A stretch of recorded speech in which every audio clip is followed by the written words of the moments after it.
What's up, everyone? My name is Mistic. Welcome back to another part of the honey scandal. I don't think this is part 3, but it is the third video on the topic by Megalag. And if you haven't seen my second episode part reaction, check that out. And then come back to this one. Let's get into it. Wow. And you can always check the video out down below.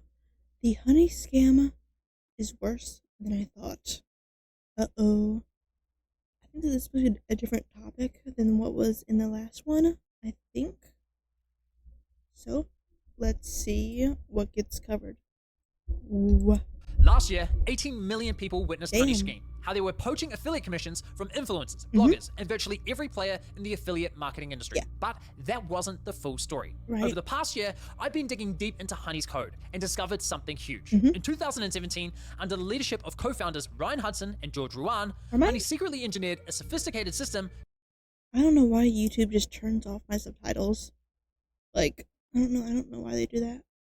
Okay. Designed specifically to enable this theft while hiding it from industry insiders and compliance testers. Okay. Honey achieved this by using incredibly invasive tactics to determine who was using their extension and would adjust its behavior accordingly, making it very difficult for the industry to detect. It's very reminiscent of the Dieselgate scandal, where Volkswagen quietly programmed their vehicles to only lower emissions during regulatory testing. Volkswagen executives went to jail for that.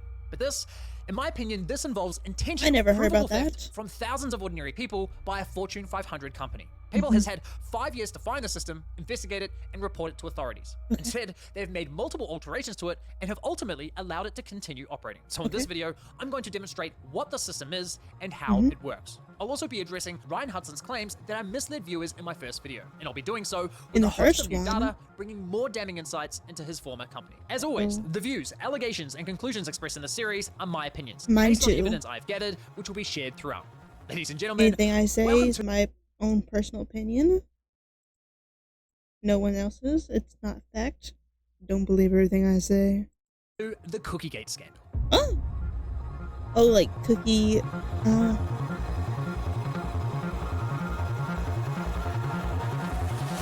Cookiegate. After want a publishing cookie. part 1 of my investigation, Honey co-founder Ryan Hudson reached out to me on Twitter, stating he was, quote, happy to discuss Pi and Honey. For those who don't know, Pi is an ad blocker and coupon cashback extension. You know, one of Ryan's latest startup projects. Very original. Naturally, I immediately jumped at the opportunity to speak with Ryan and asked for an on-the-record interview. Ryan ghosted me for a week, I followed up, he eventually replied, and we had a Sorry, had to pause and help a roommate. Let's get back to it. original. Naturally, I immediately jumped at the opportunity to speak with Ryan and asked for an on-the-record interview. Ryan ghosted me for a week, I followed up, he eventually replied, and we had a short but very limited chat on X. This ultimately ended with Ryan requesting my full legal name and address to send certified mail so that he could lay out the damaging claims that I allegedly made about his former company. In other words, it appears Ryan was threatening me with a lawsuit, but instead of following through, Ryan posted a lengthy rant about my video in an AMA on Reddit. Now, Ryan's post attempts to address the 2 key On allegations Reddit? made in my first video. 1, that Honey misled consumers by claiming to always find the best deal, and 2, that Honey was poaching affiliate commissions from content creators. They According to were? Ryan, neither of these claims are true. He states that Honey only removed coupon codes that were never intended for public use, like employee discounts. And he insists that if a brand wanted a publicly available coupon removed, Honey required the brand to replace it with a Honey branded code of equal value. He claims this was a strict policy at Honey during his tenure. Now, unfortunately for Ryan, those claims are not supported by Honey's own data. For starters, Honey literally built a Shopify app that gave store owners access to Honey's database, enabling them to freely add or delete coupon codes as they please. Right. And while this app no longer exists today, an FAQ page for it remains live on Honey's website. In fact, the very first topic on that page, titled Coupon Code Management, states the following. Choose which coupon codes you'd like to share with Honey. We will automatically pull in all available codes, and you choose which ones you'd like to make available to Honey members, and which ones you'd like to remove from the Honey system. The only That limitations doesn't sound very strict to me. That doesn't sound like equal value code. That doesn't sound quite right, Mr. Co-founder. Whatever you were. I don't know.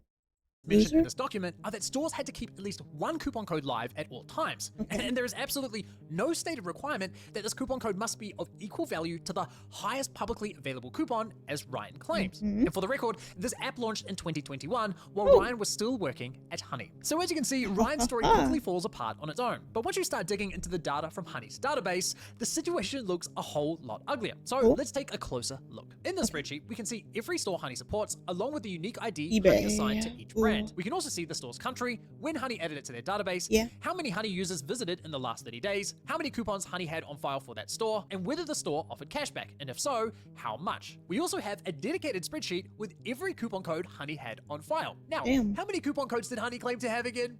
Automatically comparing Millions of promo codes. Ah, right, millions. But how many coupon codes do they really have? Maybe 1,000? Well, at the time this data was collected, Honey only had 85,000 coupon codes, 12,000 of which were expired.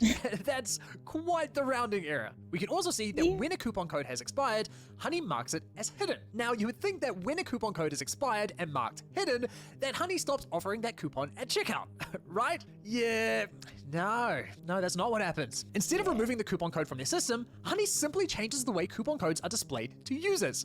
For example, this store has 8 coupon codes, all of which have been expired for several years and are marked as hidden. Yet if we visit the store page, Honey pops up claiming to have 8 available coupon codes. And instead of showing what coupon codes are being applied, Honey is now censoring them. Yikes, that doesn't look good. Even worse, on iOS and Firefox, Honey refers to expired codes as Honey exclusive codes. And as you can see on American Eagle's website, Honey claims to have 5 available coupon codes. 2 coupon codes are displayed, and the other 3 are labeled Honey exclusive coupon codes tried at checkout. But if we look at Honey's data for American Eagle, we can see that none of the 3 codes are exclusive, but they are expired and set to hidden. Unfortunately, these are not edge case scenarios. Looking at Honey's source code, this behavior certainly looks intentional, and honestly, it makes sense. Showing up with a few codes that don't work still looks better than showing up with nothing at all. In other words, Honey has been wasting your time with expired coupons purely for the optics. And here's a statistic that blew my mind. At the time this data was collected, Honey had 13,800 stores with absolutely nothing to offer. No cashback, no active coupons, and every single one of those stores was partnered with Honey, meaning Honey was earning affiliate revenue for simply wasting your time. Easy money, baby. That's modern day affiliate marketing for you. Now, have you ever wondered where Honey actually gets its coupon codes from? Well, thanks to this data, we can get a pretty clear picture, and this is interesting. 27,000 coupons were intentionally shared by brands themselves through affiliate networks. 23,000 coupons appear to have been manually added by Honey's employees, 9,000 of which are Honey branded codes like Honey 5 or Honey 10, and the rest, well, the remaining 34,000, representing the largest portion of Honey's coupons, were sourced from users. In other words, we, the consumers, were what made the product work so well. Go figure. So much for scanning the entire internet for every working coupon code. The only evidence Honey did any kind of scouring comes from this DM Ryan sent me, claiming they had a full-time team digging through homepages and email lists. And they probably did, but let's be real. Having a team of people scrolling through newsletters is hardly the automated coupon harvesting machine Honey marketed itself as. In fact, I found 0 evidence of automation whatsoever. Well, actually, that's not entirely true. If we look at the support notes left by Honey's developers, we can see that back in 2016, Honey was scraping coupons from at least one source. Their competitors, Retail Me Not and Coupon Follow. Of course they were. So now that we've established where Honey sourced its coupons from, let's take a further look at how Honey controlled which coupons were made available to users. If we come back to Yelta's spreadsheet and review the monetization notes led by Honey's employees, we can see that there are numerous notes proving Honey did in fact remove coupon codes at a brand's request. For example, this monetization note says, disabled Retail Me Not and non-link share coupon sources. L'Oreal family of brands do not allow user-generated codes. In other words, for this brand, Honey stopped scraping codes from Retail Me Not, removed all user-submitted codes, and kept only the codes which were directly approved by the brand on link share. Now, in some cases, Honey went even further, disabling all coupon sources, only allowing one specific coupon to remain live. Like As this one, they only should. code PJ Baby allowed, removing all other codes and disabling all other coupon sources. See, now that doesn't quite align with Honey's marketing claims. Honey will find every working code on the internet and apply the best one to your cart. Hilariously, Ryan told me in our DMs that letting retailers give us shitty codes would, as you've seen in the public outcry, destroy the brand value proposition. George and I aren't that dumb. Well, that's certainly not supported by this evidence. In fact, the spreadsheet also reveals that Honey had a dedicated feature flag where they could disable user-submitted coupons for any store. When this is set to false, users are blocked from submitting coupons for that brand. We can see this in action here. Honey allows me to submit coupon codes for Under Armour, where UGC allowed is set to true, but not for Nike, where it is set to false. And guess what?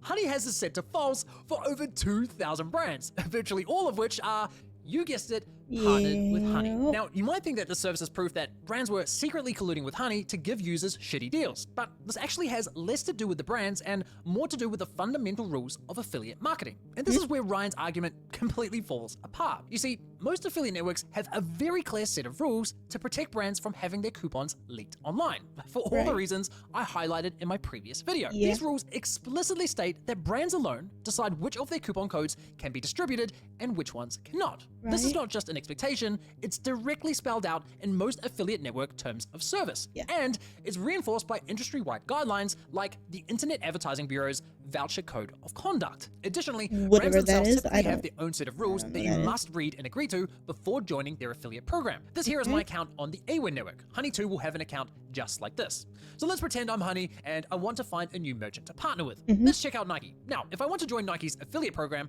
notice how AWIN requires me to read and agree to Nike's terms of service first. And if we check the terms, you can see that Nike has a dedicated clause for coupon codes, which states, you undertake not to use any Nike promotional codes or coupons that are not made available through AWIN. In other words, if I'm Honey and want to partner with Nike, the only coupons I can share are the coupons that were approved by Nike and provided directly through this network. I cannot publish user-submitted coupons. I cannot scrape codes from websites like RetailMeNot and share them with my users, because any of those actions would be a contractual violation. Let's now look at another affiliate network, this time Impact. Here we have the Gap Factory affiliate program. Their program terms state you may only advertise coupon codes that are provided to you through the affiliate program. Let's look at another major affiliate network, this time Commission Junction. Here we have NordVPN's affiliate program, and it too states publishers may only use coupons and promotional codes that are provided exclusively through the affiliate program. See what I mean? No matter which affiliate network you're on, you'll find that most merchants have a coupon policy in place for, again, all the reasons I outlined in my last video. The rules are clear. If a brand demands a coupon be taken down, Honey has no choice. They must comply. There's really no argument here. Honey lied to consumers. Plain and simple. In fact, we can even prove that Honey was well aware of these rules. If we go back to the monetization notes, you can see several examples where Honey noted certain brands as having a coupon clause. And this is where it gets even worse for Honey, because they also documented ignoring these clauses. Take a look at these notes. Terms have the coupon clause. No data on enforcement yet. The terms have the coupon clause. We just added them, so unsure if this is enforced yet. Or how about this note on the Lid chocolate store? Has non-affiliate coupon clause, but don't have any codes from network, so can't remove other coupon sources. Based on these notes, it appears that Honey would join a brand's affiliate program, noted their coupon policies, but would intentionally disregard them for as long as they could get away with it. So Ryan has put himself in a real awkward situation here, because his Reddit post effectively serves as an admission that Honey knowingly violated network policies under his leadership. And Honey's own data essentially confirms it. Yet at the same time, the data also confirms that when push came to shove, Honey would eventually bend the knee and remove coupon codes at a brand's request, proving they knowingly misled consumers. Talk about a clusterfuck. Now, if there's one thing people hate more than deception, it's theft. And in my first video, I showed you how Honey was stealing money from influencers. But what I didn't tell you is that this behavior is in most cases strictly not allowed. You see, the companies that run this industry, the affiliate networks, know full well that coupon extensions like Honey have a high probability of poaching commissions from influencers, bloggers, and other content-driven affiliates. More importantly, they also understand that this is not fair, especially under the last click wins policy, which has remained an industry standard. So to prevent this type of commission theft, most major affiliate networks enforce what's known as a stand down policy. Let me show you what that looks like on Honey. Let's visit newegg.com first without an affiliate link. And as you can see, Honey immediately pops up offering cashback. But if we do this again, this time using my affiliate link for Newegg, you'll notice that Honey doesn't pop up at all. And if we click on the Honey icon, you can see that Honey is now disabled. So that's how Honey is supposed to behave when a user's already clicked on someone else's affiliate link. So where then is the alleged fraud, you ask? Well, as it turns out, Honey has always had a stand down system built into their app, but they have been selectively choosing when and whom to apply the rules. Let's test my affiliate link for Newegg again. Only this time, I have two entirely separate Chrome browsers open at the same time, and each is logged into a different Honey account. The Honey account on the left has 0 cashback points, while the Honey account on the right has accumulated cashback points. Now, watch what happens when I open the Newegg affiliate link on both browsers. The Honey account on the left stands down as it did the first time. But look at this. The account on the right, which has cashback points, did not stand down. So why is that? Why on earth would Honey act compliant for one user account while violating stand down policies for the other?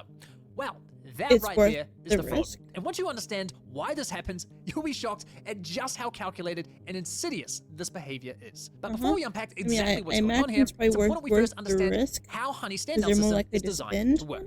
So here we have honey stand-down rules, which are loaded onto your computer when you install the extension. At first glance, this might look awfully complex, but it's actually very straightforward. These here are affiliate link patterns for different affiliate networks.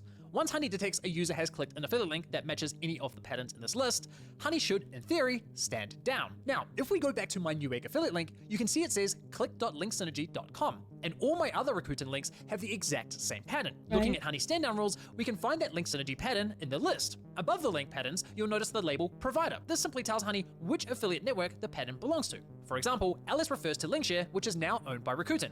AW is for the AWIN network, CJ for Commission Junction, etc, etc. I don't know what any of this means. Honey defines a timer for how long they should stand down for that affiliate link. And right now, it's set to 3,600 seconds, which is exactly 1 hour. So if you click on my Newegg affiliate link in the morning, but only complete the purchase later in the afternoon, the stand down timer will have expired, and Honey will reactivate itself the moment you get to the checkout page. Now this alone is already a major red flag, because I have not seen a single affiliate network specify that stand down should only last 1 hour. So it appears as though Honey made up this arbitrary rule entirely themselves. But here's where this gets even more concerning. These stand-down rules are not hard-coded directly into Honey's extension.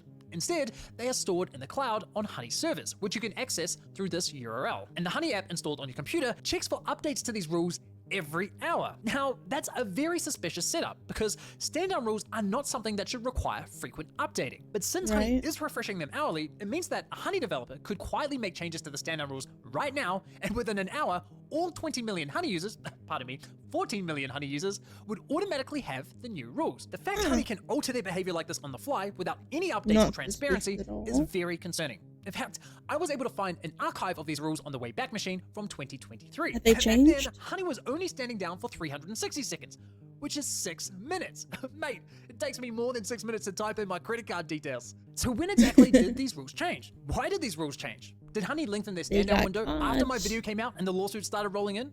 I could only speculate, but it certainly seems possible. Either way, Honey's current 1 hour policy is already questionable, but 6 minutes, that was blatantly non-compliant and would have undoubtedly resulted in thousands of sales being poached from other affiliates. Now, as bad as this already looks, you'd think that Honey's stand-down process would end here. They detect an affiliate link, they stand down, period, end of story. But unfortunately, that's not the case. Honey takes one more step in the decision-making process, and it's this next step that, in my opinion, constitutes fraudulent behavior. In this next step of the process, Honey essentially goes, okay, we've detected an affiliate link, so we know we're supposed to stand down. But standing down means we lose money, and we don't like losing money. So let's break the rules and ignore stand down as much as possible without getting caught. But how exactly does Honey avoid getting caught? Well, the extension starts running tests on your account to determine who you are as a user. Are you A, a legitimate shopper looking for deals, or are you B, someone from the affiliate industry testing their extension for compliance? If you're logged in, have an account that's been active for a while, and have already earned a decent amount of cashback points, well, chances are you're a legitimate shopper, at which point Honey considers it safe to break the rules and ignore stand down. But if you're not logged in, or your account is brand new, and you haven't earned any cashback points, well, now there's a higher chance you're only testing Honey for compliance, in which case, Honey plays it safe and stands down. Now, believe it or not, Honey actually takes this profiling a step further by checking for certain patterns in your email address and even examining what website you visited and what cookies exist on your browser. This is all, of course, incredibly invasive and I suspect illegal in numerous jurisdictions. But that's exactly the system Honey has created. But don't just take my word for it. Let me show you how the system works. I'll demonstrate it in action, and then you can decide for yourself. So, the moment Honey detects an affiliate link from these stand-down rules, before making any decisions, Honey consults this last file called SSD, which I suspect stands for Suppress Stand Down or Selective Stand Down. Now, again, this looks very complex, but it's very straightforward. First, we have these base rules, and the base rules apply to every affiliate link that Honey detects. UL stands for User Logged In, and because it's set to 1, it means the user must be logged in to Honey. If it were 0, being logged in wouldn't be a requirement. UA stands for User Account Age, and this rule defines how old your account must be. And right now,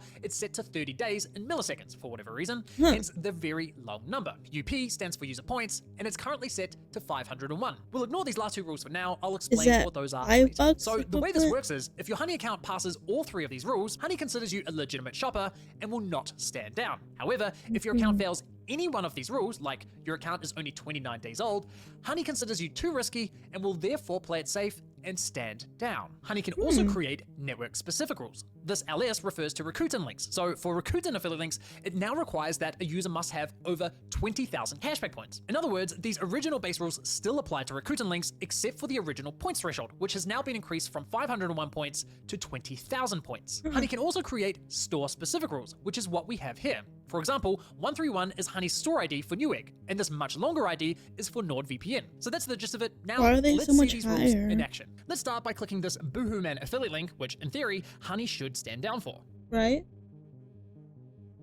But as you can see, Honey has ignored stand down, and that's because my account has passed all the checks. Now, if you know where to look, we can actually see Honey's decision-making process each time we click on an affiliate link. Let's visit another A1 link. I feel a As little too expected, dumb Honey to ignores the understand stand down this. rule again.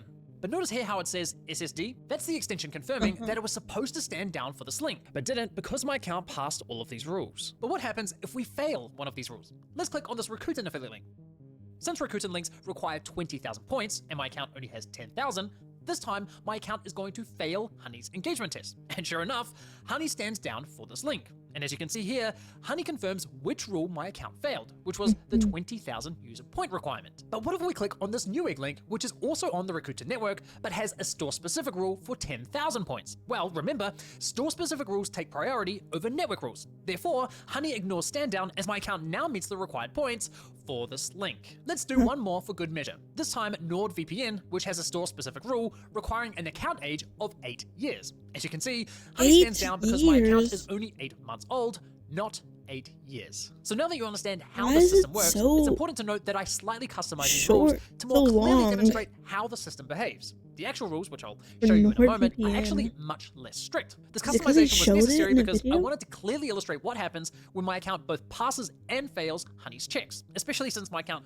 already has a high number of points and is 8 months old. To use these rules, I made a very basic modification to Honey's extension, telling it, hey, instead of grabbing these rules from Honey's server, load these custom rules from my computer instead. So what did the actual rules look like? Well, again, thanks to the Wayback Machine, we have one archive of these rules from 2023. And honestly, it's pretty shocking. Looking at the base rules, we can see there were no requirements to be logged in at all, no minimum account age, and no cashback points threshold whatsoever. But what do Honey those only stand ran these for? checks on Rakuten affiliate links. I suspect this is because, besides being an affiliate network, Rakuten also has its own coupon cashback extension. So Rakuten earns money from Honey as a network, but also has a competing product. Right. So naturally, they are more incentivized to ensure that Honey is following the rules. Yeah. It's a f***ed up industry, I know. Besides that, Honey sets store-specific rules for the following brands: TD Maxx, Booking.com, KO Sports, The Udi, and The Calming Blanket, likely indicating that Honey received complaints or compliance concerns from these companies. Right. Interesting. So as you can see, these rules paint a seriously troubling picture. Under these conditions, Honey would have been ignoring stand-down rules a lot, like in the vast majority of cases, which is Right. f***ing insane. Now, you might be thinking, what is even the point of having this selective stand-down system if Honey was ignoring the rules virtually all the time? So Well, it seems that's where this legal, next sneaky rule called maybe? GCA comes in. At first, I honestly didn't really understand what this GCA rule was for. I don't It either. seemed somewhat random, but there were several confusing elements in these rules. For example, there was also this random list of URLs for affiliate network websites and Swagbucks, Swagbucks. one of Honey's competitors. But why? And then there's this random array of cryptic values with absolutely no meaning behind them. Like, what on earth is cont ID or S_VI? Content At the ID? time, I honestly had no idea at all, so labeled most of it a mystery. But eventually, I figured out that GCA, the URLs, and these random values were all connected. And I Okay. discovered this by complete accident. You see, one day I was testing a new feature on my own extension, and this feature allows you to see what cookies are being loaded onto your browser in real time as you visit different websites. Now, as I was testing this feature, I logged into my CJ affiliate account, and that's when I noticed a familiar name pop up in the cookie list, Cont ID. So I quickly jumped back to the SSD rules Is it to make saving sure your I wasn't going password crazy. or And there username? it was, Cont ID, the same name. That's when I realized these weren't random values at all.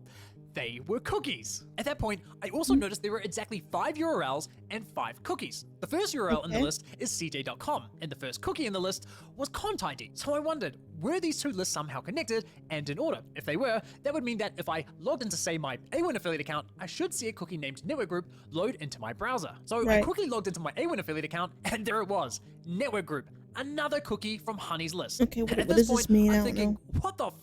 Is Honey secretly monitoring cookies from these affiliate networks? And if so, why? These cookies have Yeah. absolutely Why? nothing to do with Honey's service. But then it dawned on me, the moment Honey detects any of these cookies on your browser, that's the perfect signal for them to know whether you've visited or logged into an affiliate network. And that's significant because, well, let's be honest, no ordinary shopper casually visits affiliate networks like CJ or Awin, right? I'm sure most of you have never even heard of these companies. So the only Yeah. people logging into those sites are Honey's competitors, partnered merchants, and of course the affiliate networks themselves. Basically, think all the you're high-risk a users Honey worker. desperately wants to hide their shady behavior from. So the moment Honey detects Right. any of these cookies on your browser, they immediately know you're a high-risk user and can alter their behavior accordingly. To confirm my suspicion, I quickly loaded up a clean browser with no trace of me visiting any of these networks. I clicked on an affiliate link that Honey typically ignores stand-down rules for, and as expected, Honey did not stand down. Then, in a new tab, I logged into my CJ affiliate account, waited for the Cont ID cookie to load in my browser, there it is, then opened the same affiliate link, and boom. Now all of a sudden, Honey is acting compliant and is standing down. Holy shit, PayPal, That makes a is lot more not a sense. good look. And once Honey finds this commission junction cookie on your browser, or any of the others in this list, it does not matter what affiliate link you click on, Honey will not break the rules, period. And if we check Honey's reporting for why it stood down, it reports back GCA. So that's what the GCA rule is for. It's Honey's kill switch for when it knows you've visited or logged into an affiliate network's website. Makes sense. Now, Yeah. believe it or not, Honey doesn't stop there. They run two more checks, both of which are tied to the rule labeled BL. First, Honey scans your email address for the word What? test. If it detects it, Honey immediately switches to compliant behavior. Clearly another safeguard against compliance testers, which is not a good look at all. And finally, Honey has what appears to be a master kill switch, which is controlled directly from their server via this URL. If the switch says OK, the SSD system remains activated. But if it says alive, Honey switches to full compliance mode. This allows Honey to instantly disable the entire SSD system with the simple flip of a switch from their server. So as you can see, Honey put a lot of thought convenient. into the system. And I have to say that discovering the logic behind these last two rules was a huge holy shit moment for me, because it really made the intent behind the system very clear.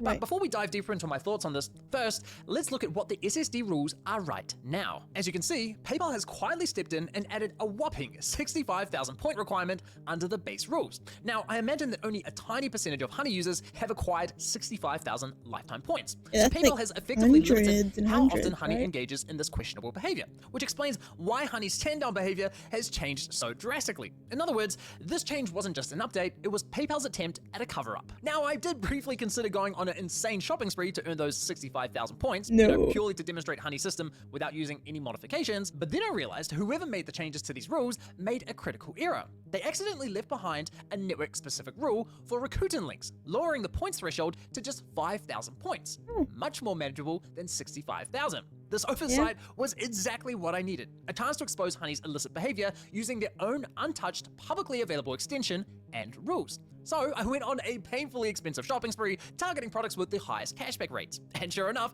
the moment my account crossed the 5,000 points threshold, Honey immediately is stopped that? standing down on Rakuten's affiliate links. At this point, I was fully convinced that Honey was, and technically still is, engaging in fraudulent behavior. Looking at the full Hopefully picture, you can write the those implications off of on what his I had uncovered taxes. were enormous. This wasn't just some policy violation or shady growth hack. This looked like a Fortune 500 company systematically stealing money from tens of thousands of people while trying to hide it. And given I'm not a software engineer nor a security researcher, it only felt fitting that I consult with a real expert. So I reached out to Ben Edelman, a respected security researcher known for exposing major online ad fraud, deceptive software, and anti-competitive practices Shout at out to large tech him. firms. Ben has 4 Harvard degrees, he's a lawyer, a software engineer, and a former Harvard Business School professor. But what makes Ben truly unique is that he has a deep, decades-long understanding of the affiliate industry, which is rare. So I really couldn't have asked for a better person to independently verify my findings. And thankfully, Ben agreed. So we jumped on a call, I shared my findings, Ben conducted his own test, and then we had this interview. Now that you've had the chance to go away and do your own research,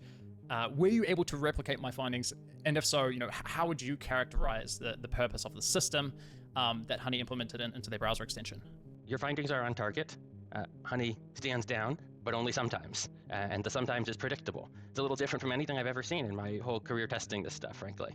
Because of the nature of when they stand down and when they don't. They're not doing it randomly. They're not picking a number out of a hat. They're doing it based on articulable factors that we can see in the code, we can see in the packet log, and we can even infer their intent based on what we see there. Right. Okay. So you would agree that this system is fraudulent in nature, specifically that the system was intended to defraud other affiliates and also hide that behavior from compliance testers and others within the affiliate industry? Well, lawyers have a special view of the word fraud. I'm not sure I'm going to call it fraud myself, but it certainly is intended to conceal. It's definitely They're suspicious. attempting to stand down as little as possible while avoiding getting caught.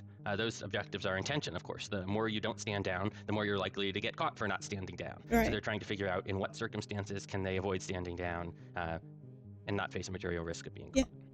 What do you think the implications are of this? Once this video goes live and everyone sees, understands the system, how do you think the affiliate networks respond? A program that detects testers and hides from testers is incredibly frustrating. It indicates bad faith in the testing process, not making yourself available for testing. Look, the network should be angry. As to whether they will be angry, maybe it's a little bit tricky for them. Honey is a big partner. It's making them lots of money.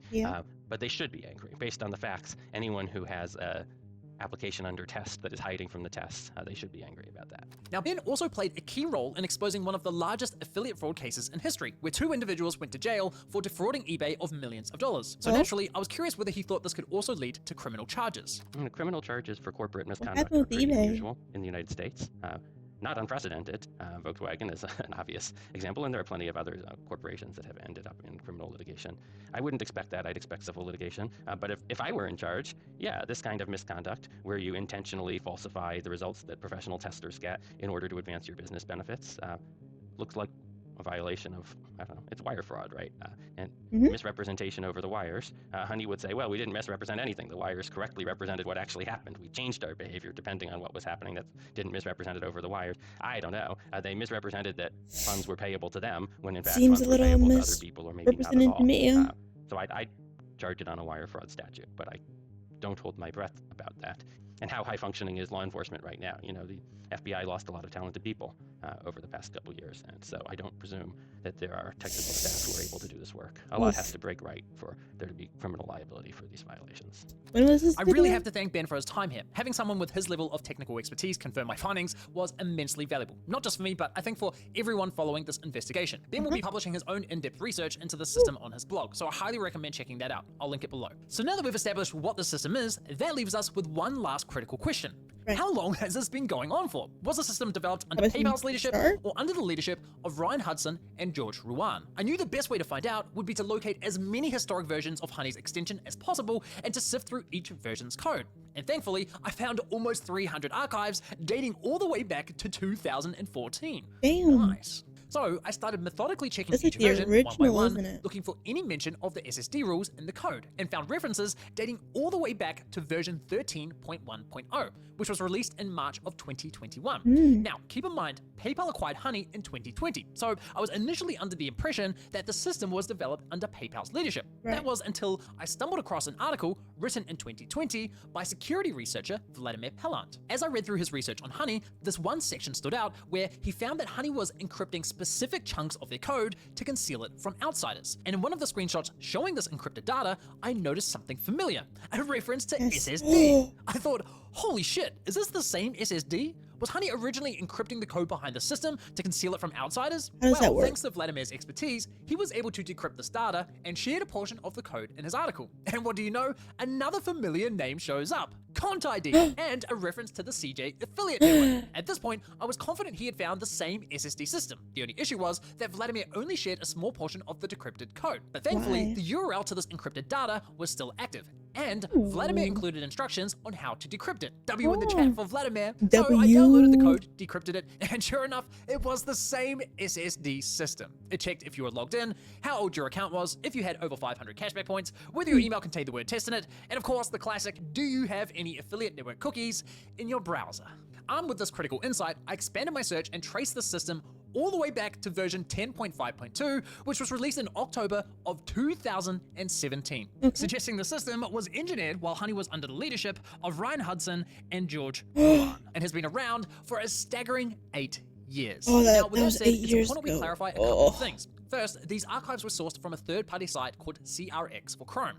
And while I have no reason to doubt their authenticity, it's important to acknowledge the possibility of inaccuracies. Second, none of this serves as proof that Ryan and George were directly responsible for the creation of the system. However, it is difficult Sure. to imagine that such a And I get sophisticated you're system hiding could be behind developed by lawyers, some I rogue get it. developer without George and Ryan's knowledge. And if we consider who would be most incentivized to develop such a system, well, it would certainly be the two individuals who stood to benefit the most. Yeah. Right? But again, at this stage, we can only speculate. And for that reason, I Mm. genuinely hope this triggers an investigation by regulators or law enforcement. The Right. public, the YouTube community, and the entire affiliate marketing industry deserve clear answers. Jack. Now, the next few weeks are about to get very, very interesting Oh? because once this video goes live, every major affiliate network is going to have to confront PayPal about the system. And unless PayPal can give them a legitimate business reason for evading stand-down rules and trying to hide it from them, They which I won't. seriously doubt, I honestly think that the affiliate networks will have no choice but to terminate their partnership with Honey. They won't want to. Honey makes the networks a lot of money, but keeping them as a publisher after this,